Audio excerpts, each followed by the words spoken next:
भोलेनाथ।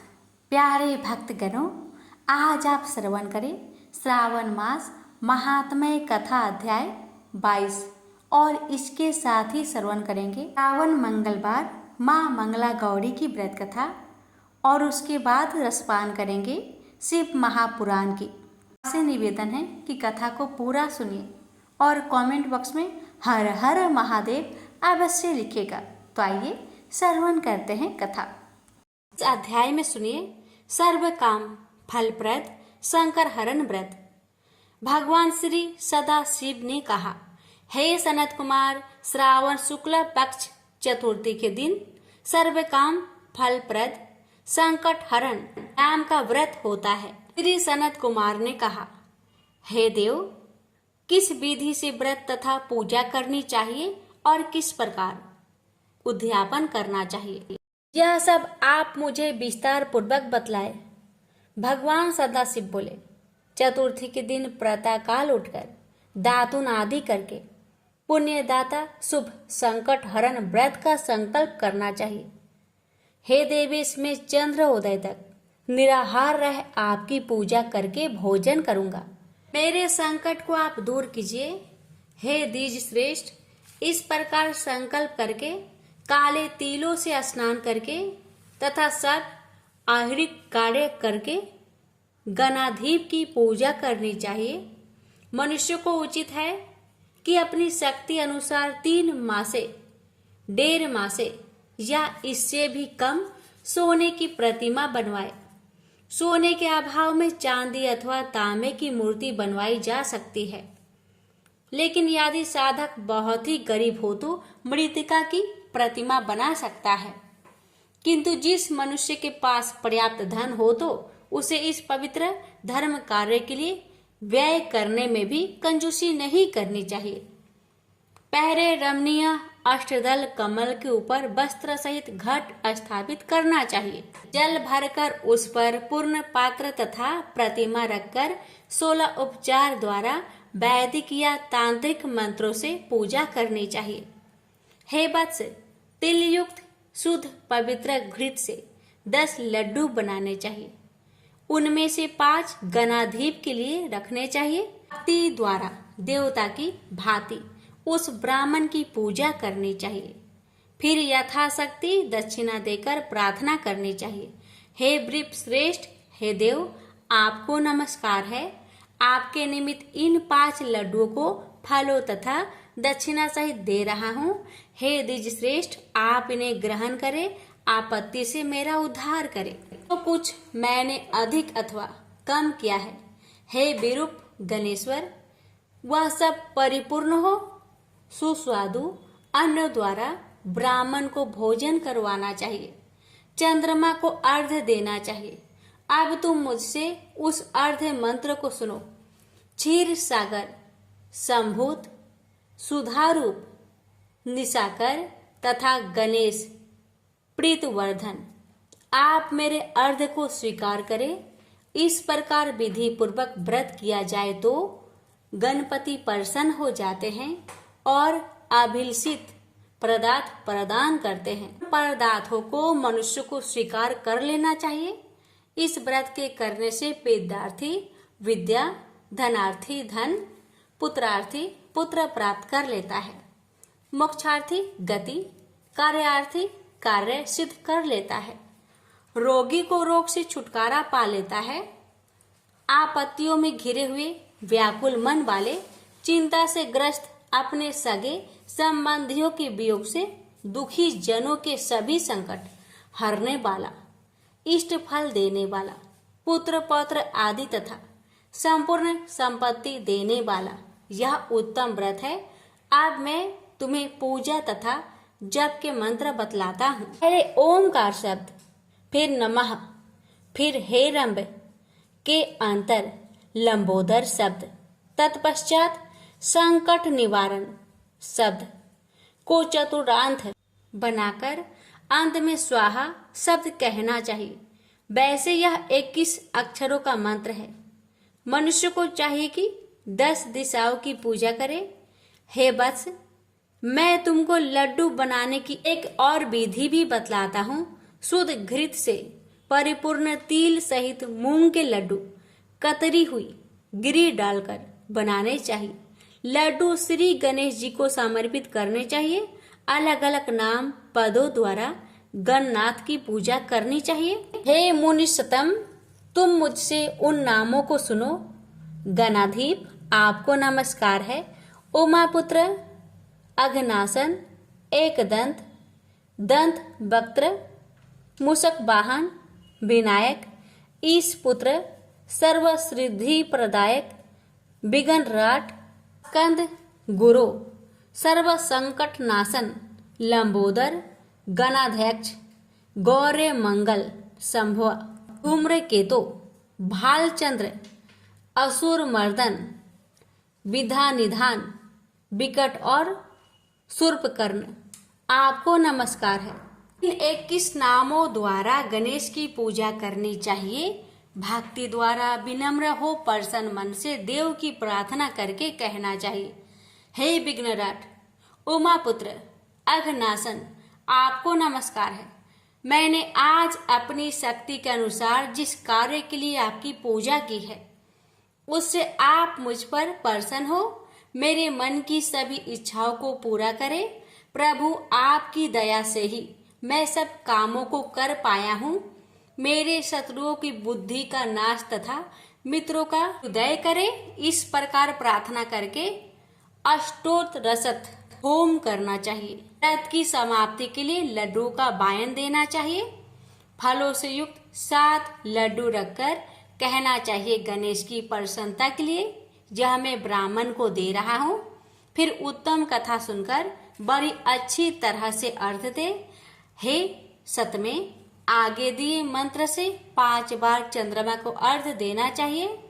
तिरोदार्ण व संभुत, अग्निगोत्र, समुद्भूत, सचिन, रोहिणी सहित मेरे दिए हुए इस अर्घ को स्वीकार करें। फिर क्षमा प्रार्थना करनी चाहिए। ब्राह्मण को यथाशक्ति भोजन करवाना चाहिए। जो देव तथा ब्राह्मण को भोजन करवाने के बाद बाकी रह गया हो उसे स्वयं भोजन करवाना चाहिए। ऐसा ना कर सके तो भोजन यथामुख करना चाहिए। इस प्रकार 3 या 4 मास तक विधि द्वारा व्रत करना चाहिए। 5वें मास में साधक को भली भांति उद्यापन करना चाहिए।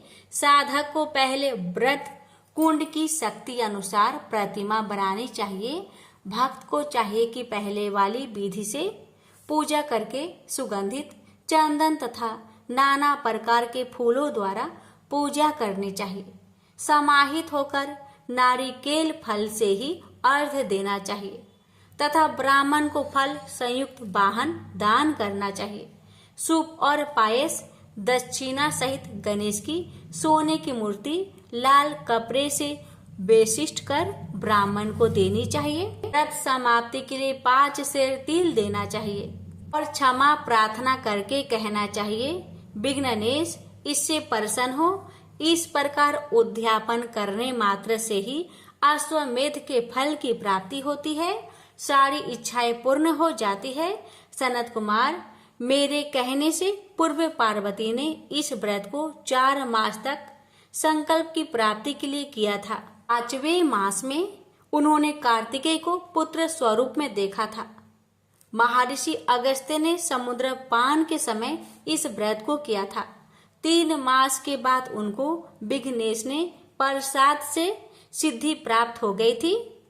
हे महामुने, इस व्रत को दमयंती ने 6 मास तक किया था, तभी उसको महाराज नल के दर्शन हो गए थे।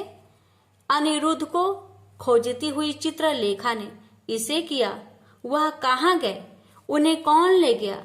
बानासुर के यहाँ जाने पर प्रद्युम्न व्याकुल हो गए। तब उसने रुक्मणी ने बड़े प्यार से कहा, पुत्र, मैं तुमसे जिस व्रत को कहने जा रही हूँ उसे तुम ध्यान पूर्वक सुनो। पूर्व समय में तेरे जन्म काल के समय मेरे सौरी घर से को एक राक्षस चुरा कर ले गया था। बस मेरा हृदय तेरे वियोग से छलनी हो गया। मैं बिलखती थी कि मैं अपने सुंदर पुत्र का मुख कब देखूंगी। उस समय जब दूसरी स्त्रियों के पुत्रों को देखती थी तो मेरा कलेजा फटता था। मैं उन स्त्रियों के पुत्र को देखकर कहती, कहीं यह मेरा पुत्र ही ना हो। और इस प्रकार तेरे वियोग का दुख झेलते हुए कई वर्ष बीत गए। भगवान कृपा से हमारे यहाँ लोमस ऋषि आ गए। उन्होंने मेरी दशा देखकर मुझे संकट चतुर्थी का व्रत करने का उपदेश दिया। उनके आदेश अनुसार मैंने यह व्रत 4 बार किया। बस उसके प्रभाव से तुमने वापस लौटकर सब्रासुर का वध किया था। यदि तुम भी इस व्रत को विधिवत करोगे तो तुम्हारे पुत्र का भी पता चल जाएगा और वह घर वापस लौट आएगा। हे तात, माता के आदेश अनुसार प्रद्युम्न ने भी अपने नाथ के परशुनाथ इस व्रत को किया। उसी समय नारद जी ने आकर उनको बताया कि अनिरुद्ध बानासुर पुरी में है। उसी समय प्रद्युम्न बानासुर की नगरी में गए और बानासुर को सैन्य सहित जीतकर अपने पुत्र को पुत्र वधु सहित ले आए। प्राचीन काल में दूसरे देवताओं ने भी विघ्नेश के प्रियर्थ इस व्रत को किया था। इस लोक में इस व्रत के समान सिद्धि देने वाला और कोई व्रत नहीं है। न ही इस व्रत का मुकाबला कोई तप या तीर्थ ही कर सकता है। अधिक कहने से क्या लाभ? कार्य की सिद्धि के लिए दूसरा कोई भी व्रत नहीं है। इस व्रत का उपदेश नास्तिक, अभक्त और शठ को नहीं देना चाहिए। पुत्र, शिष्य या युक्त साधु को तुम इसका उपदेश दे सकते हो। हे महामुने, तुम धर्मिष्ठ, विघ्न नंदन तथा मेरे प्यारे हो, इसलिए मैंने तुमको इस व्रत का उपदेश दिया। प्रेम से बोलिए हर हर महादेव। मंगला गौरी माता की व्रत कथा। प्राचीन काल में कुरु देश में श्रुत कीर्ति नामक एक राजा शास्त्र ज्ञाता, कीर्तिमान तथा शत्रु रहित था। वह 64 कलाओं को जानने वाला तथा धनुर्विद्या में निपुण था। उसके यहाँ संसार की किसी वस्तु की कमी न थी। कमी थी तो केवल एक संतान की। संतान प्राप्ति के लिए वह दिन रात यत्न करता था। उसने संतान के लिए देवी की आराधना भी की। एक दिन देवी ने उसकी आराधना से प्रसन्न होकर उसे साक्षात दर्शन दिए और कहा, हे श्रुत कीर्ति, वर मांगो। राजा श्रुत कीर्ति ने कहा, माँ, यदि आप मुझ पर प्रसन्न हैं तो मुझे एक पुत्र दीजिए। आपकी कृपा से मेरे यहाँ धन्य धान्य आदि किसी चीज की कमी नहीं। बस एक कमी है तो पुत्र सुख की। इसको छोड़कर मेरे यहाँ सब आनंद है। राजा के ऐसे कहने पर देवी मुस्कुराई और उन्होंने कहा, राजन, तुमने एक दुर्लभ वस्तु की याचना की है, फिर भी तुमको पुत्र मैं अवश्य दूंगी। लेकिन तुम मेरी बात को ध्यान देकर सुनो। तुम्हारे यहाँ जो पुत्र होगा वह बहुत गुणवान होगा, किंतु वह 16 वर्ष से अधिक जीवित नहीं रहेगा। हाँ, यदि एक सुंदर अथवा विद्या विहीन पुत्र होगा तो वह बहुत समय तक जीवित रहेगा। देवी की बात सुनकर राजा चिंता में पड़ गया और माता की बात अपनी पत्नी को बताया। कहा, हे रानी, माता रानी ने कहा है, अगर मैं गुणवान पुत्र का मांग करता हूँ तो वह 16 वर्ष तक जीवित रहेगा। अगर अनपढ़ गंवार पुत्र की मांग करता हूँ तो वह दीर्घ काल तक जीवित रहेगा। अब तुम बताओ, मैं क्या करूँ और क्या मांगूँ? बहुत सोच विचार करके राजा ने गुणी, संपूर्ण लक्षण युक्त 16 वर्ष की आयु वाला पुत्र मांगा। देवी ने कहा, राजा, मेरे मंदिर के मुख्य द्वार पर आम का पेड़ है। मेरी आज्ञा है कि तुम उस पेड़ से एक आम तोड़कर अपनी रानी को खाने के लिए दे दो और उसको खाने से ही रानी का गर्भ अवश्य ठहरेगा। राजा ने प्रसन्न होकर देवी के मंदिर के मुख्य द्वार पर जो आम का पेड़ था वहां से एक आम तोड़कर अपनी पत्नी को खाने के लिए दिया। रानी ने भी माँ मंगला गौरी के आदेश अनुसार फल खाया और 10 मास के पश्चात उसके यहाँ देव पुत्र तुल्य पुत्र पैदा हुआ। हर्ष शोक से संपन्न राजा ने राजकुमार का कर्म आदि संस्कार करवाया और भगवान सदाशिव का ध्यान धरकर उसका नाम चिरायु रखा। लड़का अपने माता पिता की देख रेख में चांद की तरह बढ़ने लगा। दिन बीतते चले गए और उसका 16वां वर्ष आरंभ हो गया। राजा रानी दोनों को चिंता सताने लगी। राजा ने सोचा, मैंने यह पुत्र बड़े कष्ट से प्राप्त किया है, अपनी आंखों के सामने इसका मृत्यु कैसे देख सकूंगा, कैसे सह सकूंगा। यह विचार करके उसने राजकुमार को उसके मामा के साथ काशी में भेज दिया। जाने के समय रानी ने अपने भाई से कहा, भाई तुम कार्पटिक भेष धारण करके राजकुमार को काशी ले जाओ। मैंने इसके जन्म से पूर्व भगवान श्री सदाशिव से प्रार्थना की थी कि हे प्रभु, पुत्र प्राप्ति पर मैं उसे जगत पिता की यात्रा के लिए भेजूंगी। इसको इसी समय काशी ले जाओ, इसकी देह प्राण की रक्षा करना। रानी का भाई अपनी बहन की बात सुनकर भांजे को साथ लेकर काशी चला गया। कई दिन की यात्रा के पश्चात वह आनंद नगर पहुंचा। वहां पर वीरसेन नाम का एक राजा राज्य करता था, जो कि शास्त्र ज्ञाता, कीर्तिमान तथा शत्रु रहित था। उस राजा की कन्या मंगल गौरी अपने रूप लावण्य के कारण चहु और प्रसिद्ध थी। मानो वह राजकुमारी आकाश के चांद की तुलना में धरती की चांद थी। जिस समय राजकुमार चिरायु तथा उसका मामा आनंद नगर में शहर से बाहर के शाही बगीचे में पहुंचे, उस समय राजकुमारी मंगल गौरी अपनी सखी सहेलियों के साथ खेल रही थी। राजकुमार चिरायु तथा उसका मामा खेलती हुई लड़कियों को देखने लगे। खेलती हुई लड़कियों में से एक ने क्रोध में भरकर राजकुमार को गाली दिया।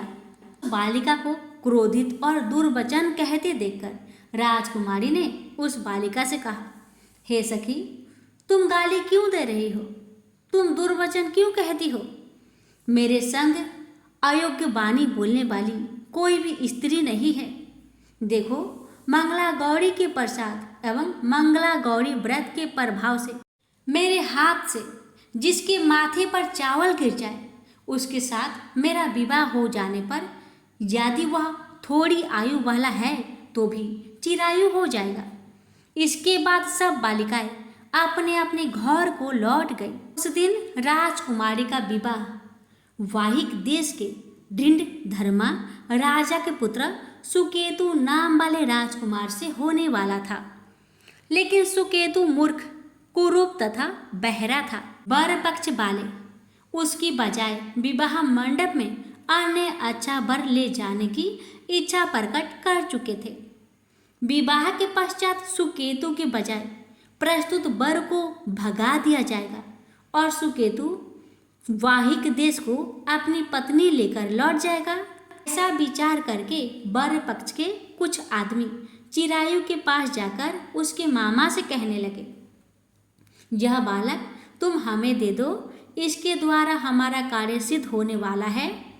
इस भूमि पर परोपकार जैसा अन्य कोई धर्म नहीं है। उन लोगों की बात सुनकर चिरायु का मामा प्रसन्न हो गया, क्योंकि वह बगीचे में मंगल गौरी की बात सुन चुका था। उसने वर पक्ष वालों से कहा, आप लोग इस लड़के को क्यों चाहते हैं? विवाह के लिए वस्त्र गहने आदि तो मांगे जा सकते हैं, लेकिन कोई वर थोड़े ही मांगा जाता है। फिर भी मैं आपकी बात रखता हुआ लड़का को दे रहा हूँ। वर पक्ष राजकुमार चिरायु को विवाह मंडप में ले गए और विवाह के कार्य सिद्ध हो गया। जब सप्तपदी आदि कार्य होने के बाद रात में राजकुमार मंगल गौरी के साथ सोया, तभी उसका 16वां वर्ष समाप्त हो रहा था। ठीक उसी समय काल साप के रूप में वहां आया।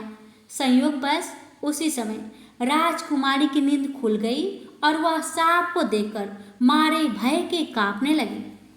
फिर उसने भय त्याग कर सांप की पूजा की, पीने के लिए उसे बहुत सा दूध दिया, प्रार्थना की दीन बानी से, उसकी स्तुति की। मंगल गौरी ने कहा, मैं उत्तम व्रत करूंगी, मेरे पतिदेव जीवित हो जाए और चिरंजीवी हो। देखते ही देखते सांप कमंडल में प्रवेश कर गया। अपनी कुछ की चोली से राजकुमारी ने कमंडल का मुख बांध दिया। उस समय राजकुमार अपने शरीर के अंगों को ऐंठते हुए जागकर उठकर बैठ गया। उसने राजकुमारी से कहा, मुझे बहुत भूख लगी है। राजकुमारी ने माता के समीप जाकर लड्डू आदि लाकर राजकुमार को खाने के लिए दिए। राजकुमार ने प्रसन्न होकर भोजन किया। हाथ धोते समय उसके हाथ से अंगूठी गिर गई। वह पान खाकर दोबारा सो गया। उसके सोने के बाद राजकुमारी कमंडल को बाहर फेंकने के लिए गई, लेकिन विधि के विधान से बाहर जाते समय चमकते हुए हार की चमक देखकर चकित रह गई। उसने उस घट में स्थित हार को अपने गले में पहन लिया। थोड़ी रात बाकी रहने पर चिरायु का मामा आकर उसे ले गया। चिरायु के जाने के बाद वर पक्षजन सुकेतु को वहां ले आए। मंगल गौरी ने जब सुकेतु को देखा तो कहा, यह मेरा पति नहीं है। इस पर वर पक्षजनों ने राजकुमारी से कहा, हे देवी, यह तुम क्या कह रही हो? यदि कोई पहचान हो तो कहो। मंगल गौरी ने कहा, रात को मेरे पति ने जो मुझे जराऊ हार दिया है, उस हार के रत्नों की सुंदरता यह बताए, यह कोई अन्य ही है। रात्रि में अमृत सेजन के समय मेरे पति का केसरयुक्त पद मेरी जांघ में लगा हुआ है। तुम लोग उसे देखो। रात के समय मेरे और मेरे पति के बीच जो बातचीत हुई है और हमने क्या भोजन किया था, ये भी बतलाए तो यह मेरा पति होगा। मंगल गौरी की बात सुनकर वर पक्ष जनों ने कहा, ठीक है, लेकिन सुकेतु उपरोक्त प्रश्नों में से किसी एक का भी उत्तर नहीं दे सका। इस पर कन्या पक्ष वालों ने उसके साथ राजकुमारी को भेजने से इनकार कर दिया और वर पक्ष जन अपना सा मुंह लेकर जैसे आए थे वैसे ही लौट गए। मंगल गौरी के पिता महाराजा वीरसेन ने प्रसन्न होकर एक महान यज्ञ रचाया। उसने ये भी सुना कि वर पक्ष जन किस प्रकार अपने कुरूप राजकुमार के बजाय किसी अन्य सुंदर युवक को विवाह के मंडप में ले आए थे और उसके साथ मंगल गौरी का विवाह हुआ था। अब मंगल गौरी राजमहल के बरामदे में एक जिक्र की ओट में बैठ गई और प्रत्येक आते जाते यात्री को देखने लगी ताकि उनमें कहीं उसे चिरायु दिखाई दे जाए। उधर चिरायु भी अपनी ससुराल का हाल जानने के लिए अपने मामा के साथ वहां आ पहुंचा। जो ही वह चिक के सामने से गुजरा, मंगल गौरी ने उसे देखकर कहा, पिताजी, मेरे पति आ गए हैं। राजा ने तुरंत ही मामा भांजे को राजभवन के भीतर बुलवा भेजा। मंगल गौरी की बताई हुई सब निशानियां चिरायु में मौजूद थी। राजा ने वस्त्र भरण अवश्य, गज रथ तथा अन्य बहुत सी चीज़ों के साथ मंगल गौरी चिरायु के साथ कर दी। उसके बाद चिरायु राजा वीरसेन से विदा होकर अपनी पत्नी एवं मामा के साथ कुल नंदन सेना सहित अपने नगर को गया। जब उसके माता पिता ने लोगों के मुख से उसकी वापस आने की बातें सुनी तो उन्हें इस बात का विश्वास ही नहीं हुआ। वे बड़े हैरान हो गए और सोचने लगे, लो, भाग्य के विपरीत कैसे हो सकता है। वह अभी यह सोच ही रहे थे कि राजकुमार चिरायु ने माता और पिता के चरणों में प्रणाम किया। माता ने उसका सिर चूमा और उसके आनंद का कोई परावर ना रहा। फिर उसने पुत्र वधू को अपनी गोद में बैठाकर उससे सारा हालचाल पूछा। मंगल गौरी ने उनको व्रत का महात्म्य तथा पिछला समस्त घटनाक्रम बतलाया। मंगला गौरी के कारण ही तभी से यह व्रत मंगल गौरी के नाम से प्रसिद्ध हुआ। से जो कोई भी सुनेगा अथवा इसका कीर्तन करेगा, उसके सभी मनोरथ सिद्ध हो जाएंगे। से बोलिए मंगला गौरी माता की जय हो। प्यारे भक्तों, अब श्री शिव महापुराण की आगे की कथा का रसपान कीजिए। ब्रह्मा जी बोले, कन्यादान के पश्चात दक्ष ने शिव के लिए बहुत दहेज दिया, ब्राह्मणों को भी बहुत सा धन दिया। तब लक्ष्मी सहित विष्णु ने उठकर शिव जी के पास हाथ जोड़कर कहा, हे महादेव जी, आप संपूर्ण ब्रह्मांडों के पिता और सती सबकी माता है। अतएव अब इस सती रूप शक्ति से देवताओं, मनुष्य और सज्जनों का कल्याण कीजिए। तब शिव जी ने हंसकर कहा, एवं मस्तु। यह सुनकर विष्णु जी अपने स्थान को चले गए। तदंतर सती और शिव ने मेरी आज्ञा से यथाविधि अग्नि की प्रदक्षिणा की और गीत नृत्य आदि का अद्भुत महाउत्सव हुआ। शिव की माया ने देवताओं, मनुष्यों और राक्षसों सहित सारे विश्व को मोहित कर दिया। मैं भी मोहित हो गया। विवाह कराते समय दक्ष की पुत्री पतिव्रता सती को देखकर मैं कामविष्ट हो गया और उसका मुख देखने की इच्छा करने लगा। परंतु पतिव्रता सती ने लज्जा से अपना मुख ऐसे ढक लिया था कि मैं देख नहीं सकता था। तब मुझ कामार्त ने उसका मुख देखने का उपाय विचारा और अग्नि कुंड में बहुत सा गीला ईंधन डालकर थोड़ी सी घी की आहुति दी, जिससे गीले ईंधन से धुआं उत्पन्न होने लगा और अंधेरा हो गया। फिर तो सती के मुख से वस्त्र हटाकर मैंने उसका मुख देख लिया। इंद्रियों में विकार उत्पन्न हो गया। बर्फ के समान मेरी वीर्य की 4 बूंदें पृथ्वी पर गिर पड़ी। मैं शंकित हो उसे छिपाने लगा, परंतु शिवजी ने अपने दिव्य नेत्रों से मेरा वीर्य पतन देख लिया। उन्होंने क्रोध होकर कहा, हे पाप आत्मा, तूने यह क्या निंदित कार्य किया? विवाह के समय मेरी स्त्री का मुख अनुराग से देखा। क्या जानता था कि शिव को इसका पता नहीं चलेगा? हे ब्राह्मण, त्रिलोकीय में मुझसे कुछ छिपा नहीं है। जैसे तिलों में तेल व्याप्त है, ऐसे ही अस्थावर, जंगम सबका मैं अंतर्यामी हूँ। ऐसा कहकर शिव जी ने मुझे मारने के लिए त्रिशूल उठा लिया।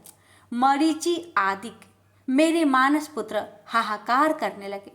भयभीत देवता शंकर जी की स्तुति करने लगे।